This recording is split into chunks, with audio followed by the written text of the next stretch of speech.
госпиталда эмне болду? Жанагынтип келип диагнозду бузуп койсо, жана агрессивдүү пациент келип тиги врачка кол салып атат.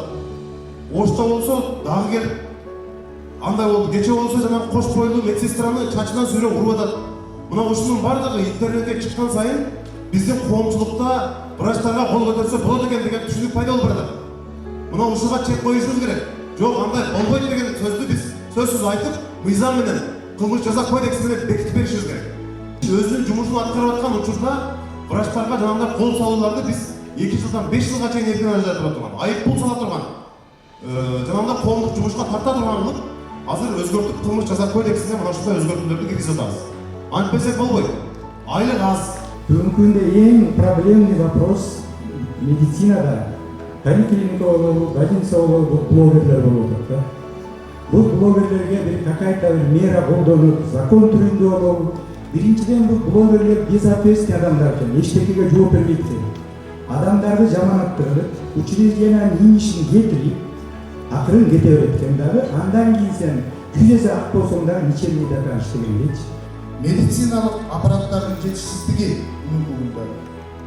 Ошол эле учурда ооруканаларыбыздын эскилиги, алардын абалы, медициналык кызматкерлерибиздин жана жогоруда айтып кеткендей айлык маяналары мына 22-жылы 50%га көтөрүлгөн тууралуу. Бүгүнкү күндө дагы сунуш кылып, Кудай буйрса мынакей азыр Минфиндин орун басар зам министри келип отурат. Кудай буйрса биз дагы суранабыз, суранып дагы айтабыз. Сиздер да сураныңыздар. Буюрса депутаттар дагы колдосо чоң бир зор кадам болот.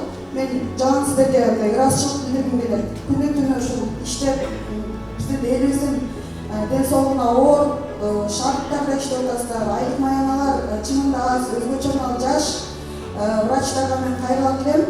Сиздердин укуктарыңыздарга дайым айтабыз. Маяналарды көтөрүңүздөр, депозит жана жаш депозиттен врач иштеген программаларды сунуштайбыз. Ушундай бир колдоп, бири-бирибизди колдосок, мен ойлойм өлкөнүн келечеги бул ден соолук, бул чоң